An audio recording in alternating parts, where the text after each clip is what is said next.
Ahora sí, Isaac, ¿estás listo? Atento al tema, el metabolismo celular. Los seres vivos necesitan obtener energía para realizar sus complejos procesos biológicos. Pero primero, ¿qué es la energía? Dicho en modo sencillo y práctico, es la capacidad de producir cambios. La primera ley de la termodinámica dice que la energía no se crea ni se destruye, solo se transforma. Y la segunda ley menciona que de esa energía solo se aprovecha una parte para realizar el metabolismo y el resto se pierde en forma de calor. Los seres vivos obtienen la energía mediante el alimento que ingieren y así poder desarrollar su metabolismo. Recuerda que el metabolismo son todas las reacciones bioquímicas de un organismo. La palabra metabolismo proviene del griego metabole, que significa cambio, y el sufijo ismo, que significa cualidad. El metabolismo es el conjunto de reacciones químicas en las que se obtienen y utilizan los nutrientes. Para que se produzca el metabolismo celular, se requiere necesariamente de una fuente de carbono como los azúcares o el CO2 y una fuente de energía como la luz solar.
Y almacenar moléculas. Durante el anabolismo, las moléculas simples se modifican y agrupan para construir otras más grandes, como por ejemplo los glúcidos, proteínas y las grasas. Puedes darte cuenta del proceso de anabolismo en tu cuerpo cuando ves cómo una herida va cicatrizando hasta recuperarse por completo. El metabolismo se divide en dos: anabolismo y catabolismo. Qué bueno que lo subrayes, Isaac, pero ¿recuerdas en qué consiste cada uno? Creo que sí. A ver, anabolismo significa construir y catabolismo destruir. Bueno, es una explicación básica, ¿no? Porque existe una general y más compleja, sí. Tú lo has dicho. Anabolismo es la síntesis de moléculas complejas para diversas reacciones bioquímicas necesarias en el organismo, a diferencia del catabolismo, que es la degradación de biomoléculas más grandes en otras más simples. Mira, justo te voy a enseñar algo que te va a sorprender. A ver, mira, Saturno. Veamos, sorpréndeme, Isaac. A ver, imaginemos que esto que acabo de traer, que son cilindros de cartón. ¿Piensas sorprenderme con cilindros de cartón? No, es una explicación, porque ya te dije que cuando yo hago algo manual, aprendo mucho más rápido. Imaginemos que estos son moléculas simples. Muy bien. Y el acto de construir, que sería anabolismo, para crear moléculas más grandes, está así, mira. bien bonito. Y el catabolismo, que significa destruir moléculas grandes para quedarse con moléculas simples. Así es, y por medio de moléculas simples como ese cilindro que tienes en la mano, la célula puede hacer así diversas funciones. Sí. Muy buena explicación, Isaac, me has sorprendido. Pero ahora sorpréndeme ordenando todo ese desastre para continuar con el tema. Está bien, no te preocupes, Saturno. Hola Isaac, bienvenido al tema del metabolismo celular. Ahora que ya sabes qué tipo de metabolismo tienen los seres vivos, es hora de conocer a la molécula de adenosíntrifosfato o ATP, conocida por ser la moneda energética de la célula, que permite el intercambio de energía en las reacciones. Es el sencillo con el que la célula hace transacciones internas. Estas moléculas de ATP se generan continuamente cuando se realizan reacciones catabólicas y se utilizan para pagar el precio de las reacciones anabólicas. Cuando hay abundancia de nutrientes, la energía puede almacenarse como almidón, glucógeno o ácidos grasos. Estas son las reservas más preciadas, como los lingotes de oro de la célula, listos para darle energía cuando vengan tiempos difíciles. En el cuerpo humano, el metabolismo ocurre en tiempo real, todo el tiempo. Así que estamos generando y gastando ATPs para poder mantenerlo en funcionamiento. Saturno, o sea que ahorita está ocurriendo el metabolismo en mi cuerpo. Así es, Isaac. Mientras duermes o cuando estás despierto, todo el tiempo es un proceso de por vida el metabolismo. Pero no lo puedo sentir. ¿Habrá alguna forma de sentir el metabolismo en mi cuerpo? No, es sumamente imperceptible, ya que hablamos de reacciones a nivel celular. Pero fíjate nada más en tu crecimiento corporal. Hace unos años eras más pequeño. Ahora tu estatura es de 1,68 m. Es decir, hubo un proceso metabólico.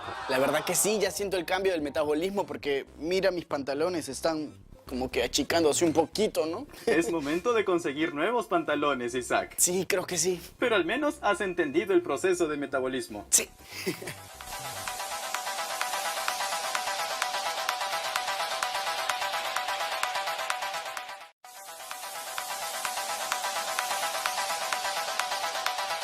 Saturno, estaba pensando mucho en el metabolismo.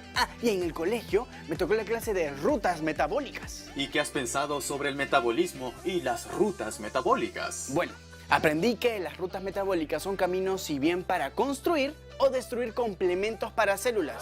Y no son muy fáciles, ¿ah? Y tampoco inmediatas, son procesos anabólicos y catabólicos. Y esa ruta metabólica, en vez de paraderos, hay muchas reacciones bioquímicas complejas. Y lo mejor, que no hay tráfico.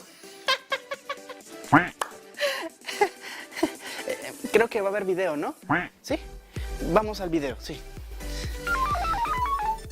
Para que la célula pueda realizar sus funciones metabólicas, requiere de varios elementos, como son las moléculas ambientales, metabolitos, nucleótidos y las enzimas.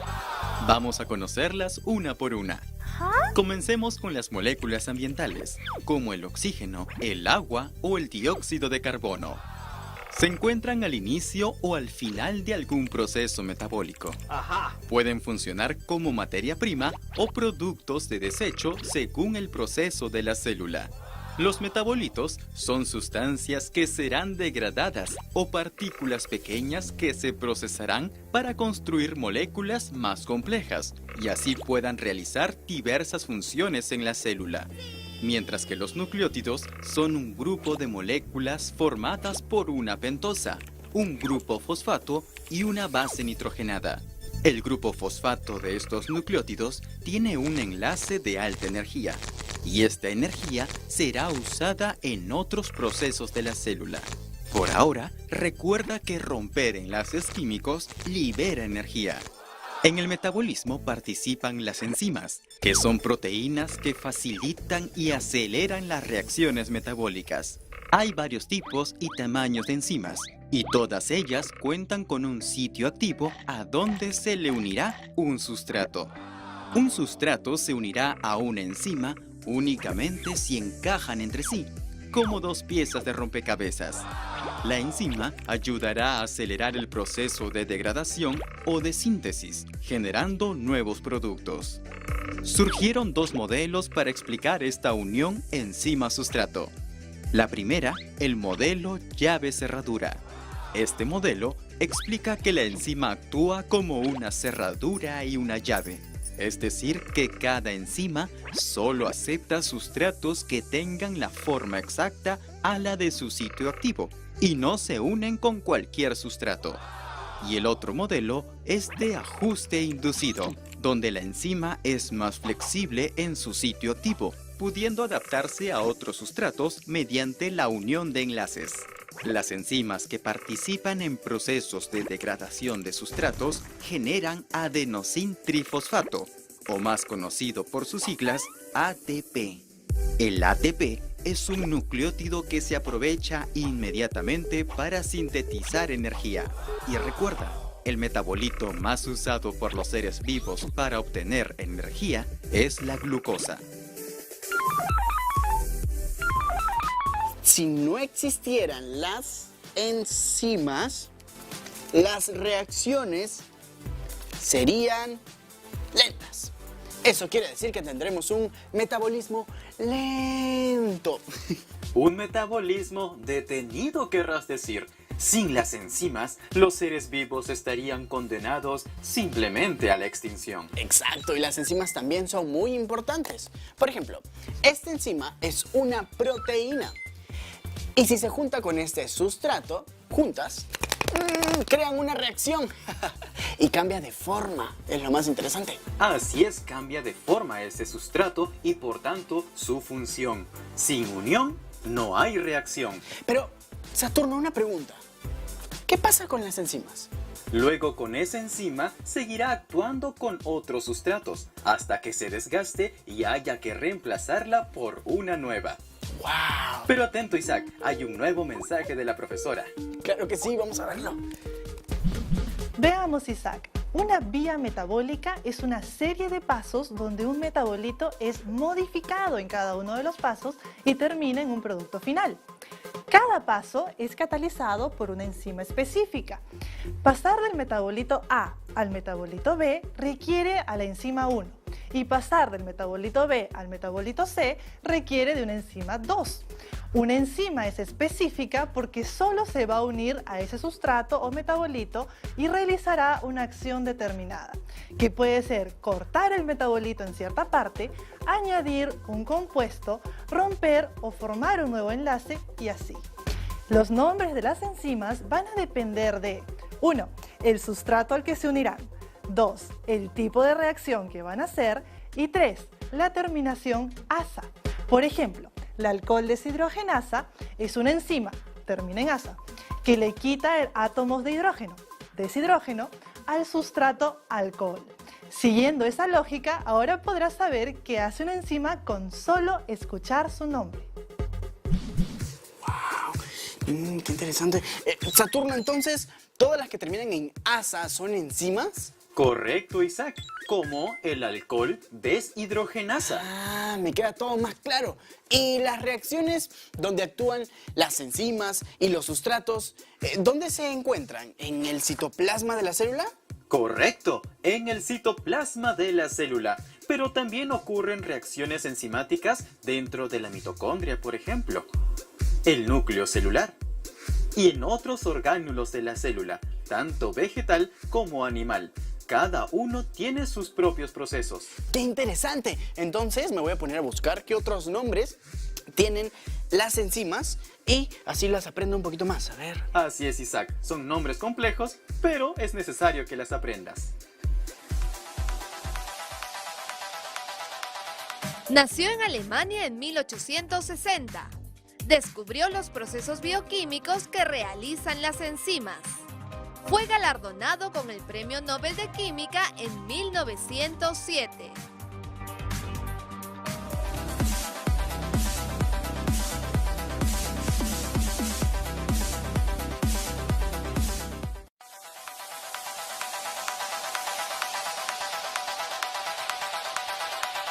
Nació en Alemania en 1860.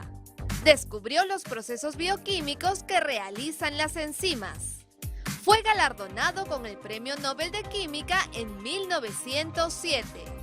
Respuesta. Se trata de Eduard Wagner, un químico alemán quien descubrió que los procesos bioquímicos son realizados por las enzimas. Su descubrimiento impulsó el empleo de las enzimas microbianas en la industria para acelerar diferentes procesos. Saturno, ha estado viendo las supuestas autopistas donde se realiza el metabolismo celular y he notado algo. ¿Qué has notado, Isaac? A ver, que la célula representaría una especie de fábrica y los obreros serían las enzimas. ¿Y por qué dices eso? Bueno, porque son capaces de transformar un metabolito en compuestos útiles para la célula y así generar ATP. ATP, correcto, Isaac. Y logran este trabajo porque son obreros especializados y cada enzima cumple una función importante. ¿Verdad que sí? Tienes mucha razón. Y trabajan también con uno o más sustratos. Ahora mira cómo los seres vivos obtienen ATP mediante un proceso llamado glucólisis. ¡Wow! ¡Qué interesante ese nombre! ¡Quiero verlo! ¿Te has preguntado cómo es la respiración de una célula? Se trata de un proceso catabólico en el cual la energía que contienen los alimentos se libera de manera progresiva y parte de esta se usa para sintetizar la molécula de ATP. No obstante, la respiración celular puede ser anaeróbica y aeróbica. La respiración anaeróbica ocurre en el citoplasma y consiste en la oxidación de una glucosa en ausencia de oxígeno para producir energía. Principalmente, las bacterias son los organismos que realizan respiración anaeróbica, pero también se puede realizar en el tejido muscular de los animales. Una fermentación anaeróbica puede ser la fermentación láctica, donde se degrada la glucosa en ácido láctico, produciendo 2 ATPs, o la fermentación alcohólica, que degrada la glucosa en etanol y 2 ATPs. La respiración aeróbica, en cambio, utiliza el oxígeno para ganar mucha más energía. En las células eucariotas, la respiración celular comprende 4 etapas: la glucólisis, la formación de acetil-CoA, el ciclo de Krebs y la fosforilación oxidativa. Veamos. El primer paso es la glucólisis, que ocurre en el citoplasma de la célula, donde una molécula de glucosa es degradada en una ruta de 10 pasos hasta formar 2 moléculas de piruvato, 2 ATPs y 2 NADH. Estas moléculas ingresarán a la mitocondria a través de una lanzadera de electrones. Dentro de la mitocondria empieza la segunda etapa.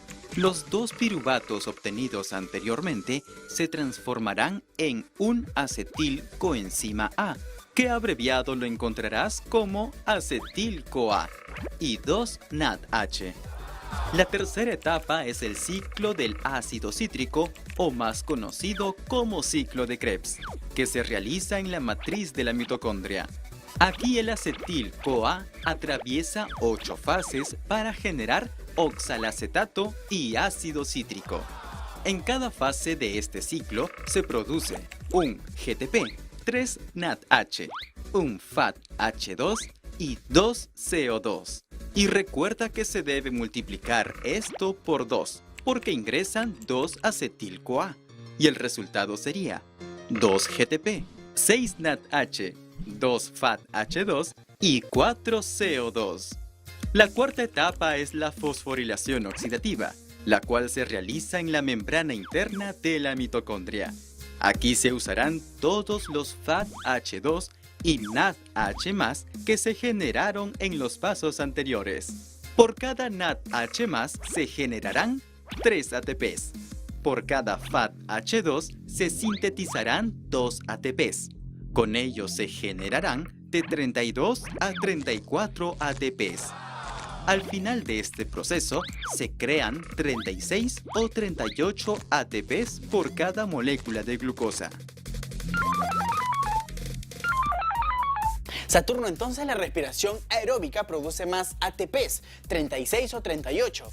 a diferencia de la respiración anaeróbica que solamente produce 2 ATPs. Correcto, Isaac. Entonces ya entendiste cómo se obtienen los ATPs a partir de la glucólisis. Claro que sí, lo que no me quedó claro que era el NADH+ y el FADH2. La verdad es que no te lo quería decir, pero es que no quería interrumpir el video. Otra cosa, ¿por qué solamente se producen 36 o 38 ATPs y no 37? Muchas preguntas y buena observación, Isaac. Tal vez la profesora pueda contarte un poco más de eso. Bueno, esperemos que sí. ¡Qué observador, Isaac! El NADH+ y el FADH2 son compuestos que llevan electrones de alta energía, extraídos de la glucosa, y que se van generando durante la respiración celular. Para que el NADH+ de la glucólisis entre a la mitocondria, debe pasar por una lanzadera. Si entra por la lanzadera llamada malato-aspartato, entonces la mitocondria obtiene un NADH+.